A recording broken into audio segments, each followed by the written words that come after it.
Okay, so you're all heroes for being here tonight. Thanks for coming out. Yeah, give yourself a round of applause. We actually had more people telephone in cancellations to us than are actually here today. Frustrating, but we wanted to give you the chance to hear from Ajamu Baraka because it's not often he comes in this neck of the woods. And this is really your only chance. This is the only public event in Hamilton, and this is it. And again, Ajamu is someone who has been doing the kind of work that we do here in the Hamilton Coalition to Stop the War. My name is Brendan, and I'm in the executive, and we've been doing this for 17 years, building opposition, having events, raising awareness, bringing speakers, showing videos about the war in Iraq, Afghanistan, Syria, Libya, Yemen, occupation of Palestine, Kashmir, and so on. It hasn't ended, it's only gotten worse. And one of the people who's been very consistent in opposing this and really setting an example for us to follow is Ajamu. So that's why, despite the difficulties today, we felt it necessary and important to press ahead with the event. It's part of our fall speakers program. Some of you might have been here for the John Foster event about oil, or perhaps more recently, Stephen Gowan's talking about Israel and its role in the Middle East. Later on, we're going to have Vanessa Beeley as well, and that's going to be on December 3rd. She'll be speaking on Syria, of course, and we have other speakers lined up as well. There is a clipboard being circulated, so if you want to get on the email list to learn about events like this or about cancellations or non-cancellations, you should be on that list to stay informed. Now, it's my understanding, Henry, you were looking to give a land acknowledgement, is that right, prior to this? So before we have our introduction and speaker, Henry is going to give a brief land acknowledgement.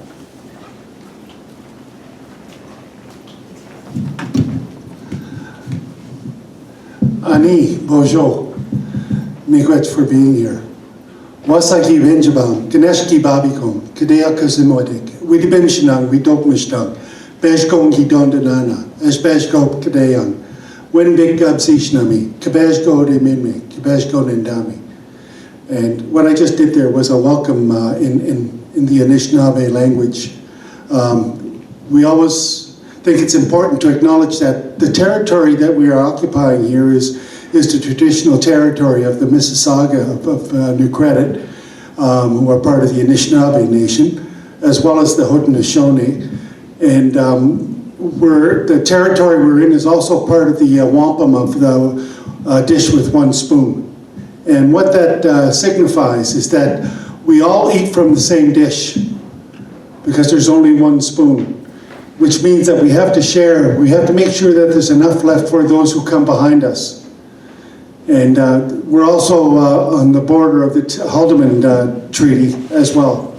So once again, miigwech, thank you for being here.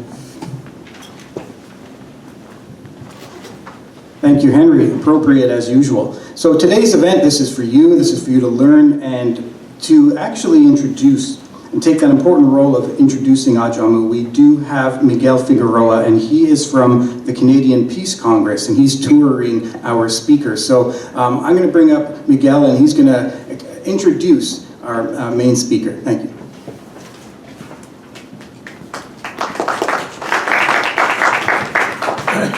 Well, thanks, Brendan, and good evening, everybody. Yeah, that's my responsibility for tonight is to give a fulsome introduction to our speaker, about Ajamu. Just before doing that, however, just a few brief comments. First of all, Peace Congress is very pleased to be sponsoring Ajamu's tour. He's going to be speaking on Wednesday in Toronto. And then we're going to Ottawa and Montreal, and then he's going on to Halifax, the East Coast, where there's also a lot of interest in hearing Ajamu. People will know there's a rather significant black community in Halifax and North Preston and East Preston and so on, the site of the notorious destruction of Africville and so on. And so it's a short tour, but I think it'll be a very exciting one. And Ajamu's offered, we have to nail him down on this, but he's offered to come back early next year to do the western part of the country, because we've got a lot of complaints about the fact that it was just in the east, and of course we go from coast to coast to coast. So hopefully we can find a time when Ajamu, in his busy schedule, will be able to work that out. So I wanted to say about a few words about the federal election. It seems like it was a long time ago, but it was really only a few weeks ago. And it was a bizarre experience, a frustrating experience for many, many reasons. But for those of us who are particularly concerned about the question of peace and the question of Canadian foreign policy and Canada's role in NATO and role in regime change through the OAS and the Lima Group and what have you, Canada's overt support for right-wing and even fascist governments around the world, from Saudi Arabia to Ukraine to Bolsonaro in Brazil, etc., etc. It was a doubly frustrating election campaign because none of these questions, the Canadian arms budget, the move to involve Canada in the ballistic missile, ballistic missile defense system, the Saudi arms deal, the $15 billion Saudi arms deal, and certainly Canada's involvement in regime change, which came to the fore. It's actually been part of Canadian foreign policy for years. You can look at Haiti and what happened in Honduras with the removal of Zelaya, Canadian involvement in that. Certainly in the campaign to overthrow the Maduro government in Venezuela, and most recently, of course, Canadian involvement in the coup d'etat, which just took place 24 hours ago in Bolivia. But none of that was discussed during the election campaign. Why was that? Because it's not important? No. I think we have to go deeper, and I think people in this room will appreciate the fact that the reason there was no debate is that there were no essential differences among any of the mainstream parties on this. They all buy into the same playbook, the same script. And that means something very important for us, particularly for those who have an anti-imperialist perspective. It means that the struggle that we need to conduct is not going to happen on Parliament Hill. It's going to be centered in building grassroots, extra-parliamentary action, and rebuilding the peace movement, the broad peace movement across the country. And I would suggest that also it involves building the anti-imperialist current within the broad peace movement, because these issues are all systemic. It's not just Trump or Trudeau, or this party or that neoliberalism. It goes to the heart of the system based on greed, based on plunder, and then the use of these big imperialist powers to impose their domination around the world. That's the real issue. So if we want to fight for peace and we want to fight for social justice and full equality and respect for international law, we need increasingly to challenge the system that underpins all of these policies. And that's what the Canadian Peace Congress is about, and that, I know, is what the Hamilton Coalition to Stop the War is about. And we have forces across the country, but we need to build that movement. That's the big challenge coming out of this election. Not hope that the minority government is going to somehow, there's going to be some wiggle room there, or we'll be able to, leverage some votes and get support from some parties. It's going to be in the streets, it's going to be in the communities, it's going to be in the workplaces where we really need to build the struggle for peace and social justice. Another comment I wanted to make is that I was very happy, and I know Ajamu wanted to be there as well, but he just couldn't because of his busy schedule, but I was very happy to be in Havana at the beginning of this month. Just a week ago, I just got back a week ago, where there was the Anti-Imperialist Conference for Democracy and Against Neoliberalism that took place November 1st, 2nd, and 3rd in Havana, in the big, Palace of Congresses. And there were 1,350 delegates at that conference from 800 organizations around the world, from 86 countries around the world. It was really an incredible gathering of anti-imperialists, of peace activists, of people involved in social struggles, people's struggles, and so on. It was really exciting. And it was exciting precisely because of the context in which it took place. In the context of a sharpening class struggle. Also a democratic struggle, but also a class struggle throughout this hemisphere. And we find reflections of it, on the one hand, with the push by imperialism to complete or to succeed in a regime change in Venezuela, and to tighten the noose, and to strangle, to asphyxiate the Bolivarian Revolution in Bolivia, in Cuba itself, where sanctions have been tightened, and elsewhere. But it also, like a kind of a rip current, takes place at the same time when popular struggles are also growing throughout the hemisphere. Look at Chile. Look at the indigenous movement against the Moreno government in Ecuador.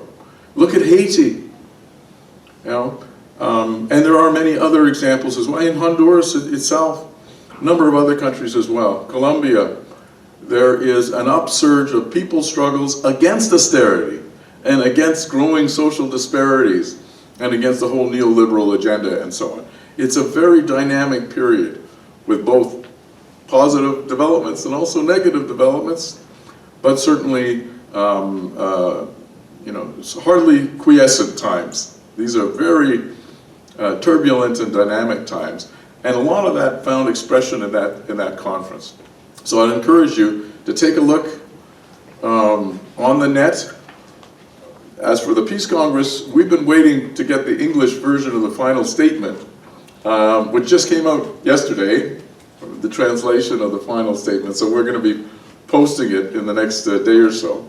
I invite you to go to either our Facebook page or look elsewhere on the net for reports about that conference. It obviously wasn't covered in the mainstream media, but it was nevertheless a very significant event. Now, finally, I want to do my job to introduce Ajamu. I've had the pleasure of working with him over the past few years through the World Peace Council, around Venezuela solidarity, and some other projects. And I come to develop a very deep respect for our main speaker tonight. So it's my honor to introduce you. His experience spans 4 decades of domestic and international education and activism. He's a veteran organizer whose roots in the Black Liberation Movement and the anti-apartheid and Central American solidarity struggles. He's currently the national organizer and spokesperson for the Black Alliance for Peace. He's also an executive member of the U.S. Peace Council, which is affiliated to the World Peace Council, which the Canadian Peace Congress is also part of the World Peace Council. Baraka is also an internationally recognized leader in the human rights movement and has provided human rights trainings for grassroots activists across the United States, briefings on human rights to the U.S. Congress, has appeared before various UN agencies, including the UN Human Rights Commission and other bodies. Ajamu was the founding executive director of the U.S. Human Rights Network, which was founded in the early 2000s, I think, up until 2011. And that was the first human rights formation in the U.S. explicitly committed to the application of international human rights standards to the United States itself. 2001, Ajamu received the Abolitionist of the Year award from the National Coalition to Abolish the Death Penalty in the United States. The following year, he received the Human Rights Guardian Award from the National Center for Human Rights Education. This year, just this year, Baraka was also the recipient of the Serena Shim Award for Uncompromised Integrity in Journalism. In previous years, that award had been conferred on people like Rick Sterling, Julian Assange, Max Blumenthal, Vanessa Beeley, Eva Bartlett, and others. He also received this year the U.S. Peace Memorial Foundation's Peace Prize for his bold anti-war actions, writings, speeches, and leadership, an inspiring voice against militarism. And in that respect, he also joins previous prize recipients like Veterans for Peace, CODEPINK, Chelsea Manning, Medea Benjamin, Noam Chomsky, Dennis Kucinich, and Cindy Sheehan, among others. Baraka has taught political science at various universities and has been a guest lecturer at academic institutions in the U.S. and abroad, a commentator on a number of criminal justice and international human rights issues.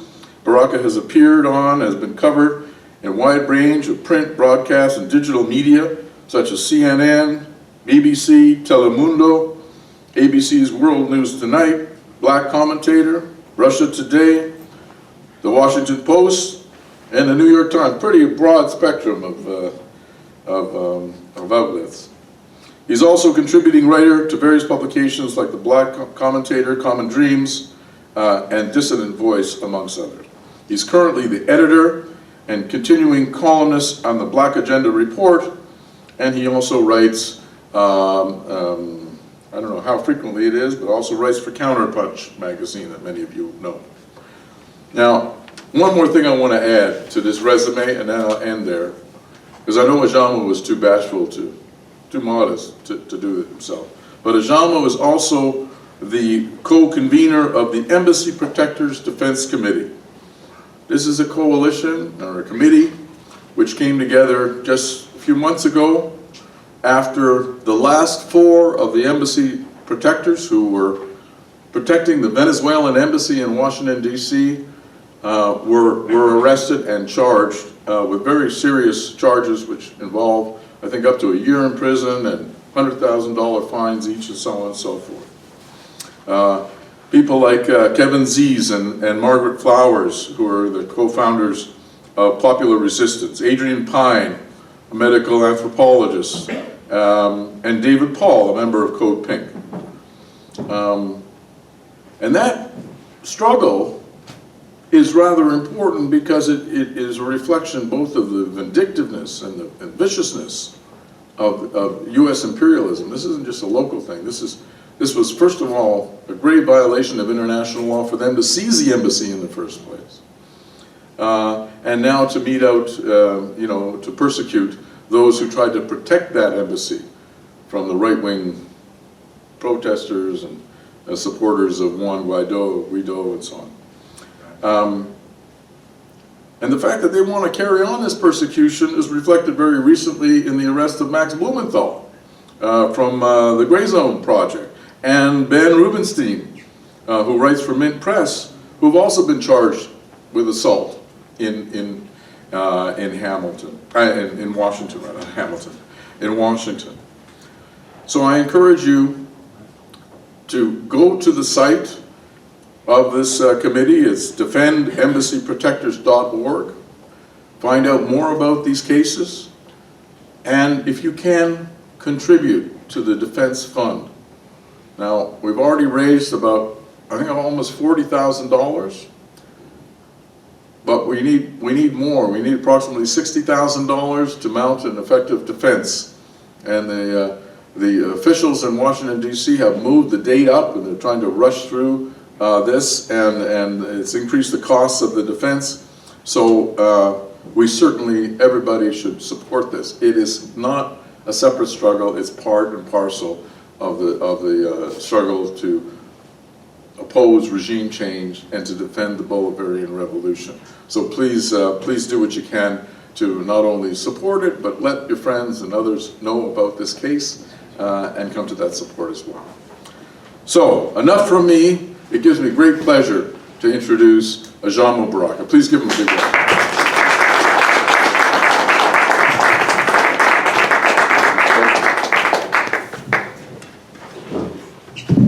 Thank you, Miguel. I always began my presentations with a commitment to what it is we are trying to do here tonight and in general. So I say, all power to the people. All power to the people. All power to the people. That is not only a call to action, it is a statement of value. It is our understanding that we're not going to be able to address the issues that face the people, the challenges to arrive at social justice, to eliminate war, until there is a shift of power from the rulers to the people. I am honored to be here this evening with you. I want to thank so much Miguel and the Canadian Peace Congress, the Hamilton Coalition, for pulling together this very important event. This conversation and the work that's being done here in the city is critically important.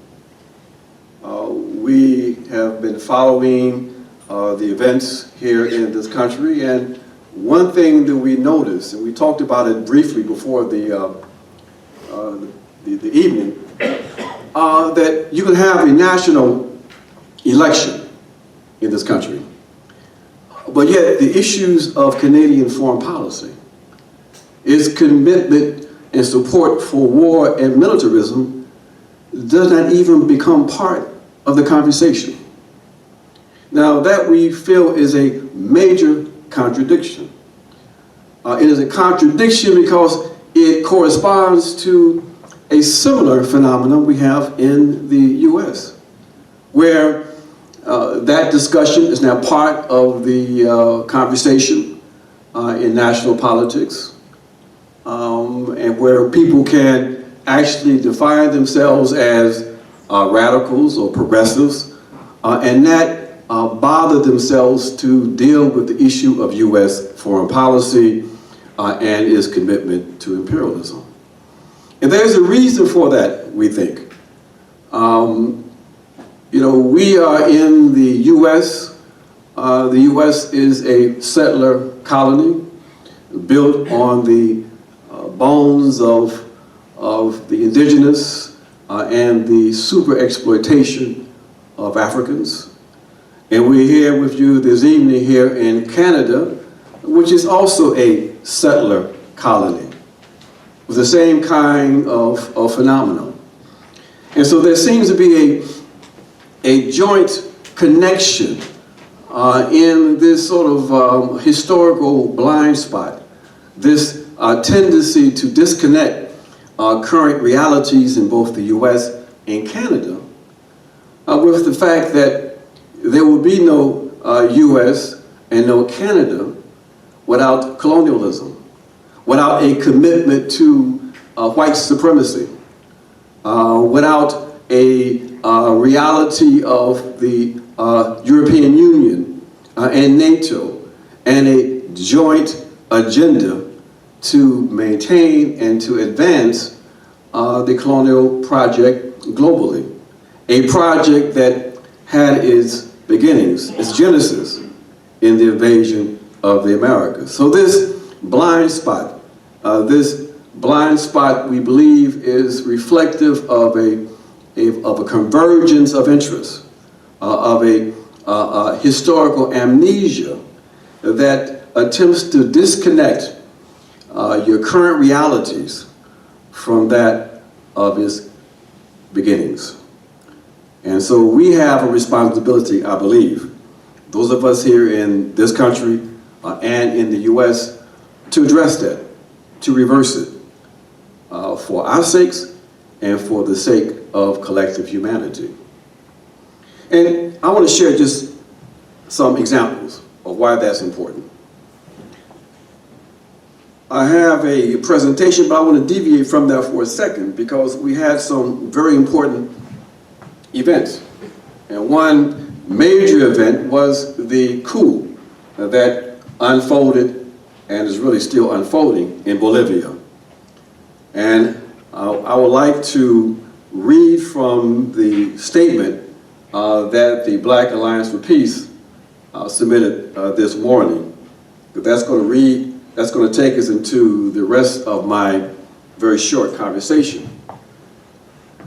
The title we put out was that the Black Alliance for Peace stands in revolutionary solidarity with the people of Bolivia against the US, EU, NATO axis of domination. The Black Alliance for Peace condemns the US-sponsored counter-revolutionary coup in Bolivia. The right-wing ruling elite of Bolivia, with the full support of the bipartisan right-wing US government, is attempting to reimpose the anti-people authoritarianism that was the norm throughout our Americas during the period of unchecked US hegemony. The people of Bolivia entered a new historical era when the largely indigenous movement for socialism, mass, with Evo Morales in the leadership, disrupted this history of unchallenged US hegemony. However, with the forced resignation of Morales and the physical assaults against the leaders of the MAS, the progress made by indigenous and working class people of Bolivia is under serious assault. BAP is not surprised by this desperate attempt on the part of the global reaction led by the US to stem the tide of progressive development. This attempt only confirms why there can be no authentic peace without social justice, and for justice, the oppressed must fight for it. But to fight, the enemy must be named.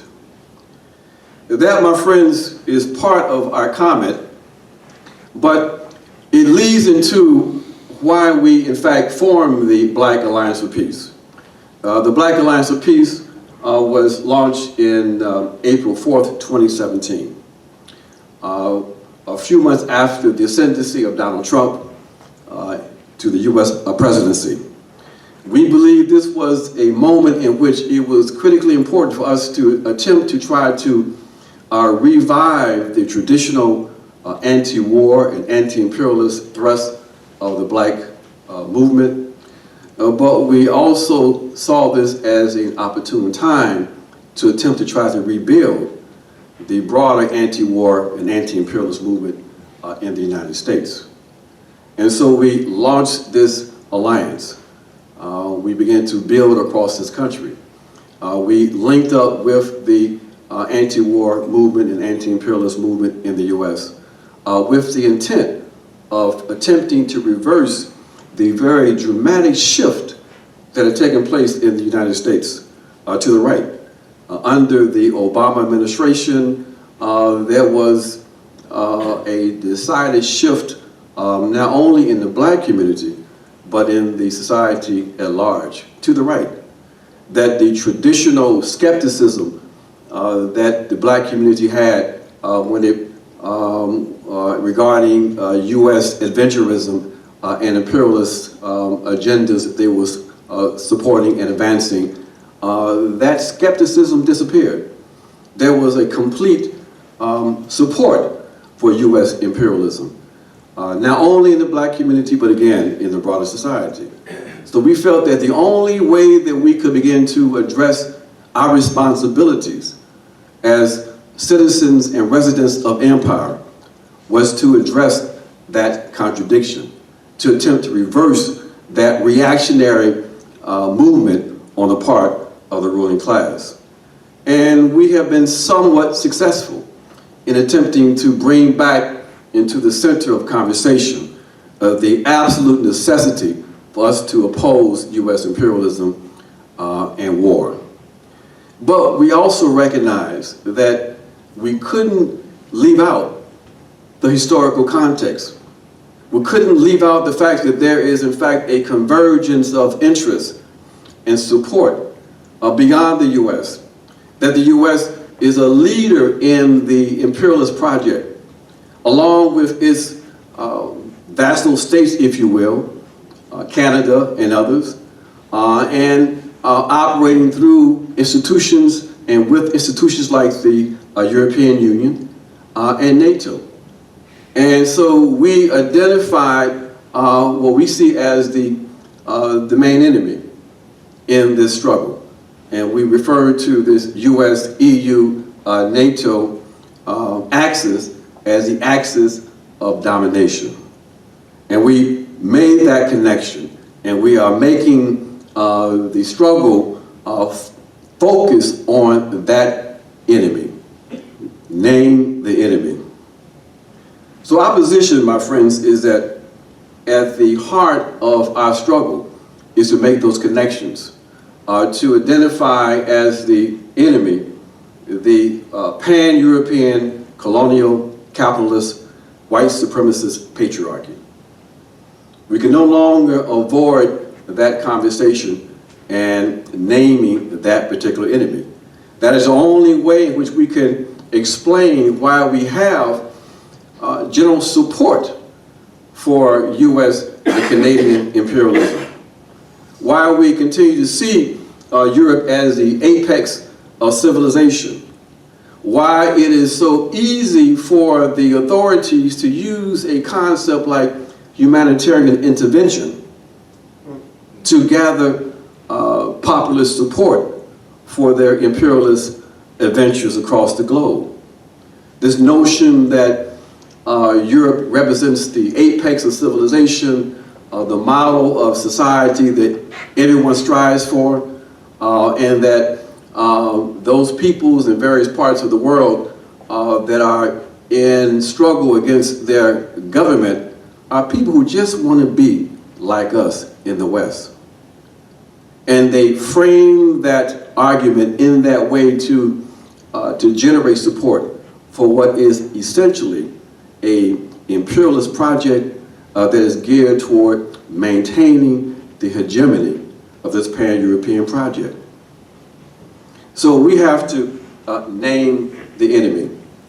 This pan-European project emanates from the matrix of power that began with the invasion of 1492. In that invasion, we have the material foundation for the emergence of Europe and the continuation of this project. And I'm not going to go into all of the history of this invasion, but touch on some of its ideological expressions.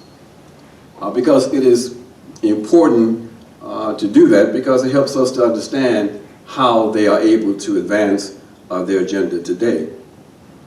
This invasion in the Americas was given legitimacy and support. The doctrine of discovery. It said basically that in the Americas, there were no people to be concerned with. That it was only about Europeans and those Europeans who were invading the Americas. They had a moral justification for conquering and murdering people and taking territory.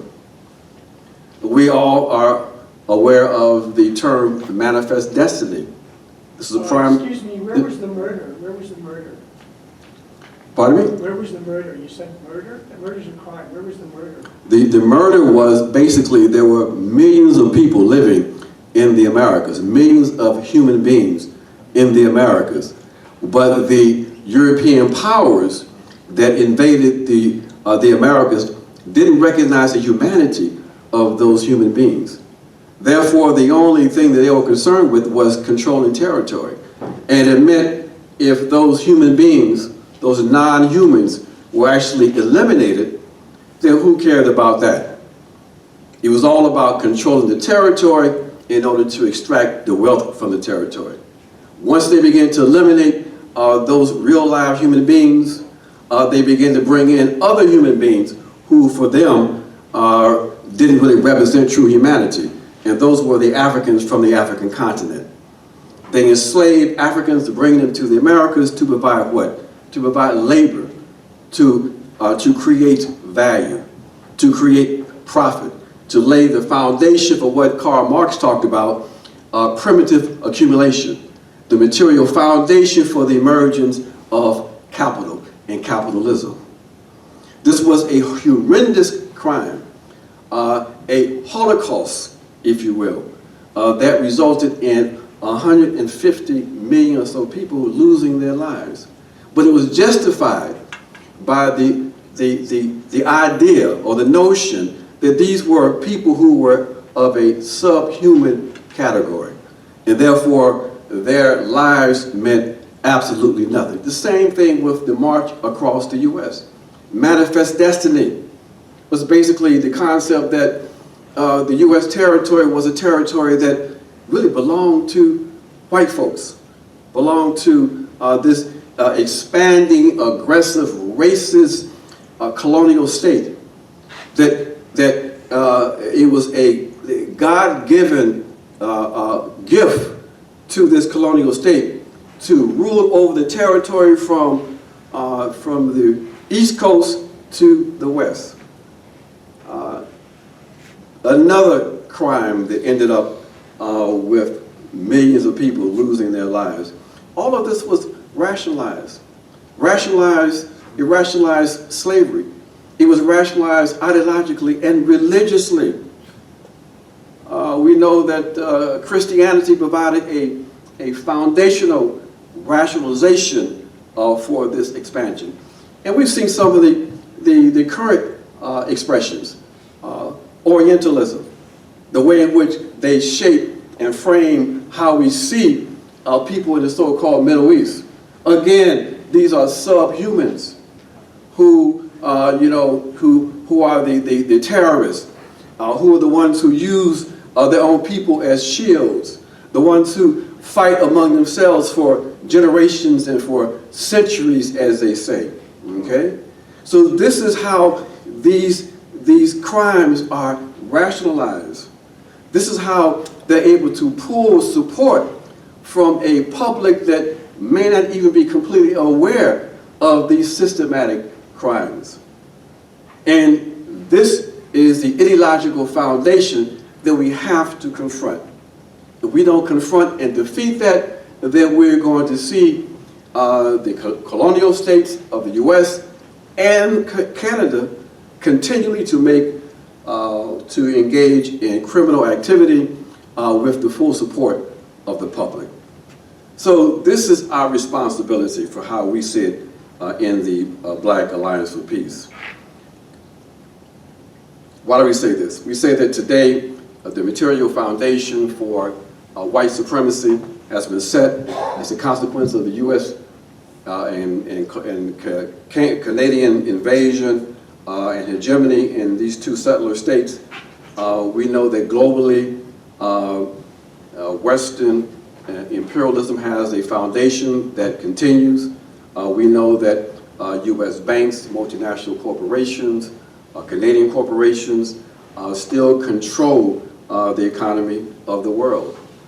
We know that here you have no conversations around Canadian foreign policy, but yet Canada is involved in crimes throughout the Americas. No one's talking about the role of Canadian mining companies in places like Colombia. No one's talking about the support that the Canadian military gives to NATO. That is something that has to be addressed and it has to be reversed. The issue we face, my friends, is that we have a moral responsibility, being residents in the states that are engaged in these horrendous crimes. We have to address these issues and we have to expose the logic of what is in play here. That the growing militarism and repression that we see in this country and in the U.S.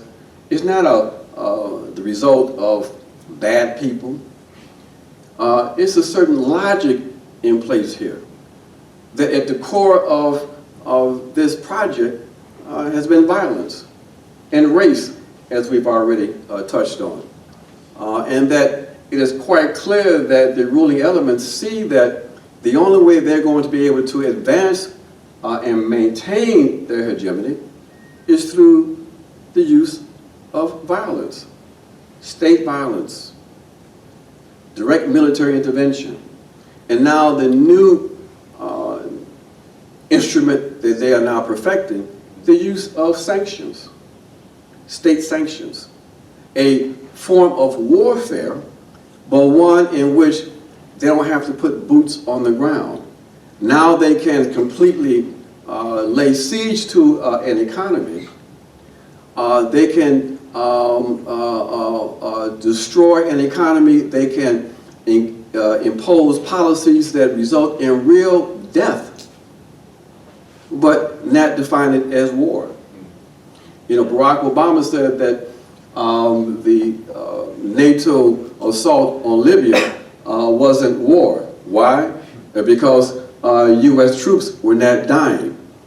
So they were defining the whole concept of war. The use of sanctions in Venezuela, resulting in over 40,000 people now dead, innocent people who are now gone. This is warfare that no one is talking about. So these are the instruments we've got to begin to expose and begin to build opposition to, because these folks are doing these, are engaging in these crimes in our names. So elementary morality requires that we do that. And we have to do it because, again, it's a material basis. Samir Amin laid it out very clearly, and I'm going to read this very short quote. He said that the imperialist countries of the historical West, the United States, Western Europe, Japan, do not intend to allow other emerging states to emancipate themselves from the framework imposed by them and to leave the status quo that has dominated peripheries. The tension between the West and Russia and China, Iran, is not a passing phenomenon, but the epicenter of a new violent remodeling of the world for the benefit of the Western bourgeoisie. These folks are attempting to maintain their hegemony, and they're going to use whatever instruments they have available to, in fact, do that. The U.S. commitment to full spectrum dominance, the strategy that says that the U.S. will be the hegemonic power on the planet, and that any regional state that poses a threat to the U.S. will be identified and attacked and undermined. That was the basis for the attack on Venezuela. Venezuela was seen as the tip of the spear for transforming Latin America. It had to be destroyed. That is the basis of the attack on Libya. Libya was the nation that was driving the process of African unification. It had to be attacked and destroyed. That was the basis of the attack on Iraq. They wanted to make sure there was no regional power emerging in that part of the world. That was the basis of then the attack on Syria, because once they destroyed Iraq, they shifted power to Iran, and they felt like this was something they had to begin to address, so they had to then move on Syria, because Syria was seen as part of the axis of resistance. On and on and on. This full spectrum dominance is a ideology, a set of policies that we have to address, expose, and in fact defeat. All pretexts to democracy, all pretexts to a commitment to human rights, all of these are now being jettisoned. There is a naked expression of power, a naked commitment to the use of coercion and power in order to maintain the pan-European project. We see very obvious examples of what is unfolding. We mentioned a moment ago the invasion of Iraq. This was an invasion that was also an experiment. The U.S. not only went into Iraq, but they tried to do something that they saw their friends in Britain and France attempt to do. That is to engage in direct colonization. Now, of course, they screwed it up, but it was an honest attempt to try to impose themselves on Iraq that failed. They were defeated. That's why they had to withdraw from Iraq. Afghanistan. They still are in Afghanistan. They're there, even though they have been militarily defeated, but they are there in order to do two things: to serve as a blocking force for the Belt and Road Initiative from China, and the fact that there is an estimated over $1 trillion worth of precious minerals in Afghanistan. And as long as they have U.S. forces there, as long as there's not a effective anti-war movement to force them to come out, they will in fact stay in Afghanistan. The attack on Libya we touched on. Once they destroyed Libya, there was a 2,400% increase in the military presence of the U.S. on the African continent. They created the U.S. Africa Command in October of 2008, anticipating the election of Barack, we call insane, Obama. And they expanded that footprint on the African continent. Syria. We said this was a country in the crosshairs because of its resistance to U.S. And Israeli hegemony in the region. Ukraine. Ukraine was opened up as a second front in the fight against Syria. They thought that they were going to be able to bog down the Russians in Syria. That wasn't happening. So they opened up a second front, basically, in the Ukraine. Venezuela, tip of the process of transforming the Americas, but also a key in the support for Cuba. Therefore, it had to be attacked. Iran, the withdrawing of the Joint Comprehensive Plan of Action was a policy that the Trump administration pursued, and it was a policy that was strongly supported by Israel so that the Zionist project could continue unabated. North Korea. Many people believe that the opposition to Trump's policies with North Korea is short-sighted, and they criticize it and oppose it.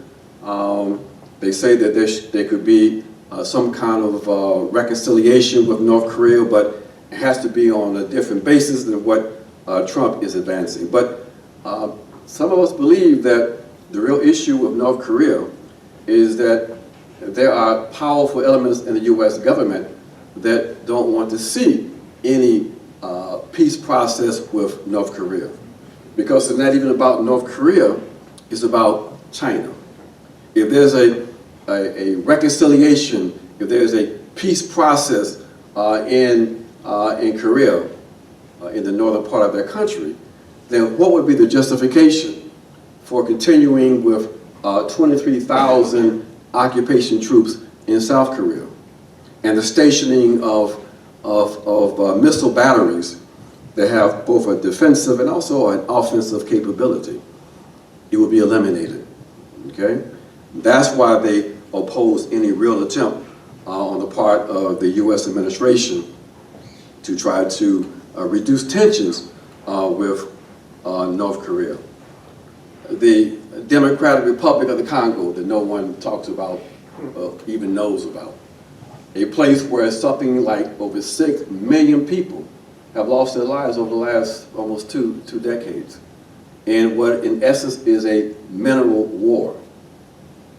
The U.S. operating through its proxy states Uganda, Rwanda, are there to make sure that the U.S. And U.S. corporations continue to have access to precious minerals that are key for the U.S. and world economy. And we won't even talk about issues like Bahrain and the movement for democracy there, where the people reached out to Barack Obama,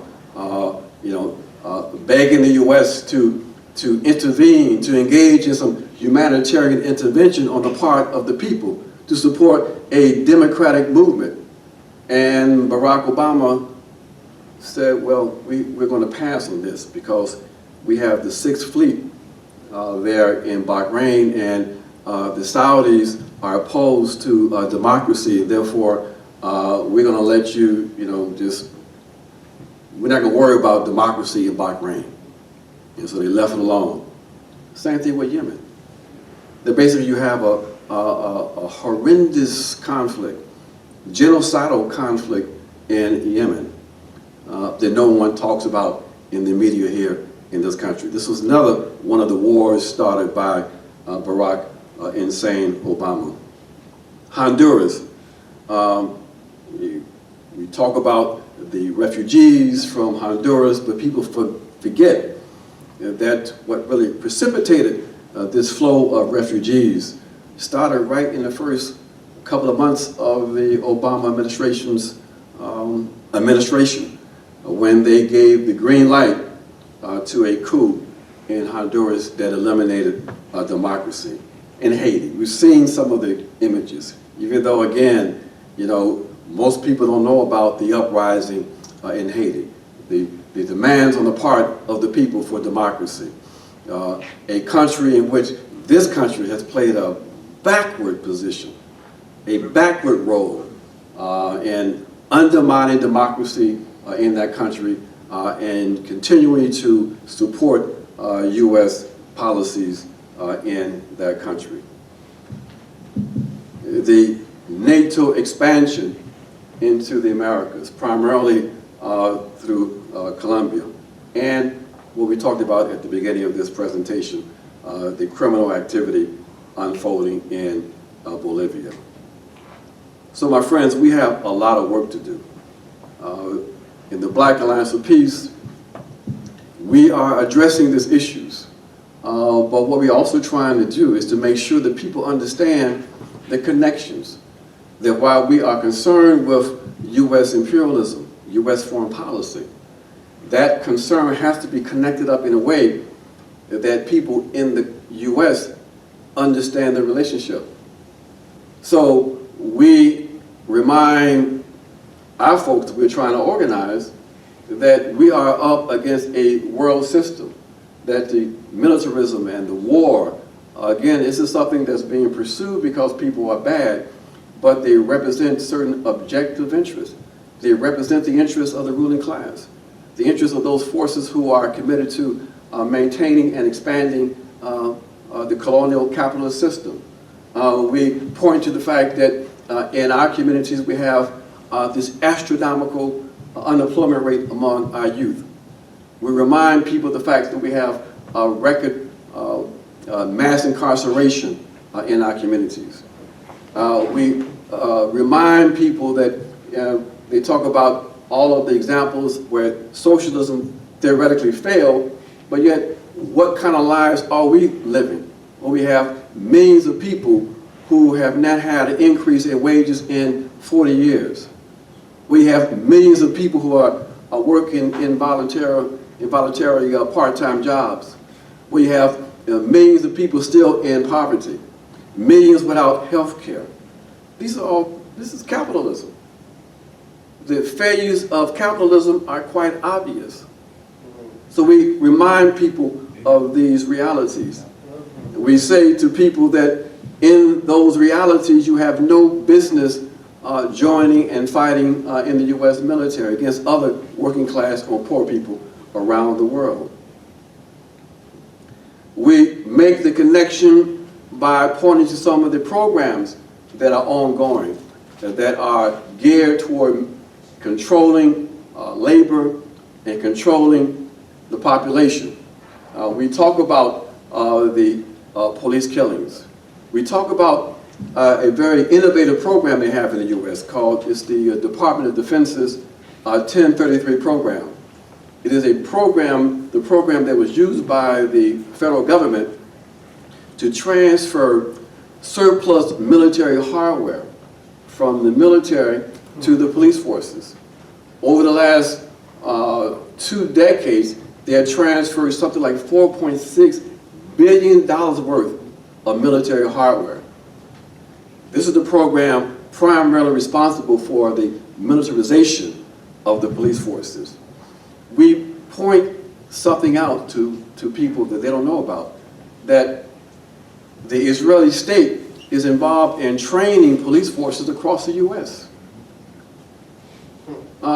We talk about the fact that we have these increased surveillance, that we have these things they're called the fusion centers, where they are coordinating all of the intelligence agencies on the local level to surveil and to disrupt political opposition. Some of you may have heard about a new category that the FBI came up with in the U.S. Called Black Identity Extremists. This is a new category that identifies people like me as threats to national security. It's a continuation or a contemporary expression of the COINTELPRO program of the 1960s and 1970s. Okay? These folks are serious about maintaining their hegemony, and we have to remind people of that basically militarism is rational. It has nothing to do with morality.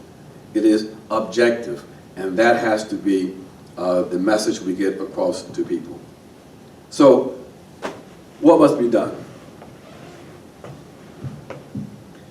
War and militarism are rational policies pursued by ruling class elites, supported by corrupt right-wing liberal media, implemented by the military intelligence apparatus. But the people have increasingly demonstrated a desire for peace after almost 2 decades of constant war. An international movement against war and militarism and all forms of state violence, including the increasing use of state sanctions as an act of war, must be built. And the neoliberal crisis that is seeing a global rebellion must be supported by an aggressive movement at the center of these Western societies. We've seen what's happening in places like Chile. We talked about Haiti already. We've got to support those movements. The anti-war and pro-peace movements in Canada, in the US, must at a minimum oppose all forms of intervention. Those of us in the Black Alliance for Peace, we're not confused. We recognize the economic and class interests that underlie capitalist great power conflict and will not be drawn into taking sides with any capitalist national bourgeoisie. BAP is advancing a common sense set of radical demands in order that we assist in the battle over ideals, something that can be done here in this country. For example, we are attempting to try to penetrate the national conversation in this electoral season. And we put together a set of demands that we believe address the issue of war and militarism. We are demanding that all those running for office support efforts to initially cut the military budget by 50% and reallocate government spending to fully fund social programs and realize individual and collective human rights in the areas of housing, education, healthcare, green jobs, and public transportation. Cut the military. Use those resources to address the human rights needs of the people. We are opposing the 1033 program that I talked about a moment ago that transfers millions of dollars to police forces. We are advocating, and we say any politician, any elected representative, any candidate who wants the support of the people should advocate for closing the more than 800 plus